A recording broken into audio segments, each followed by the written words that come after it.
तो वेलकम बच्चों, स्वागत करते हैं आपका। तो कुछ नागरिकशास्त्राचा काही पेपरमध्ये प्रश्न इथे भेटलेला आहे, ते तुम्हाला उत्तर पाठवतो आहे मी। त्याचा पहिला आहे, हक्क भंगासंबंधित आपले तक्रार डॅश विचारात घेतो। कोणी कुठे जातो आपण, न्यायालयात जाऊन करू शकतो। त्याच्यानंतर शासनाची आर्थिक मदत घेण्यासाठी शाळेमधील धार्मिक जे आहे शिक्षण शक्तीचे काम करता येत नाही। म्हणजे कुठल्याही धर्मावर आपण किंवा कुठल्या धर्माचा मुला असला त्याच्यावर आपण जास्त हे टाकू शकत नाही। म्हणजे त्याच्यावर असतो की तो कुठल्या धर्माचा आहे, काय आहे।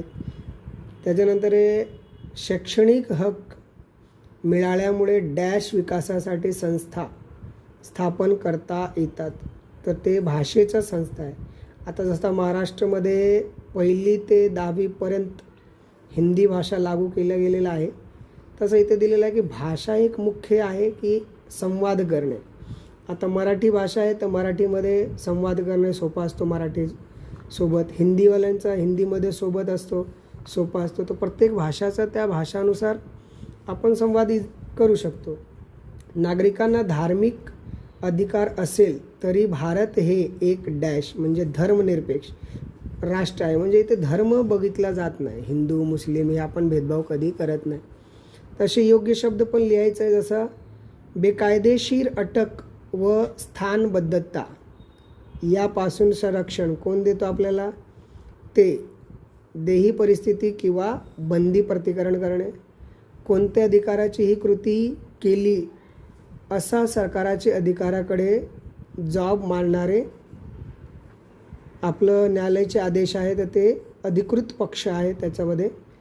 आणि लोक माहितीसाठी शासनाने एखादी कृती करण्यासाठी दिलेले असणारे न्यायालयाचे आदेश ते कोण देतो, परमादेश त्याला म्हणलं जातं। त्याच्यानंतर शेवटचा आहे प्रश्न की कनिष्ठ न्यायालयाचा आपल्या अधिकाराच्या क्षेत्राच्या पलीकडे न जाण्याविषयी आदेश कोण देतो, मनाई, हुकूम किंवा प्रतिषेध।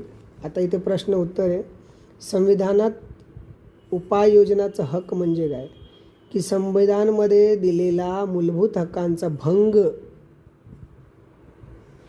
झालेला नागरिकांना न्यायालयास त्याविरुद्ध दाद मागण्याचा जो हक्क असतो याला आपण संविधानात्मक उपाययोजनाचा हक्क असे म्हणतात।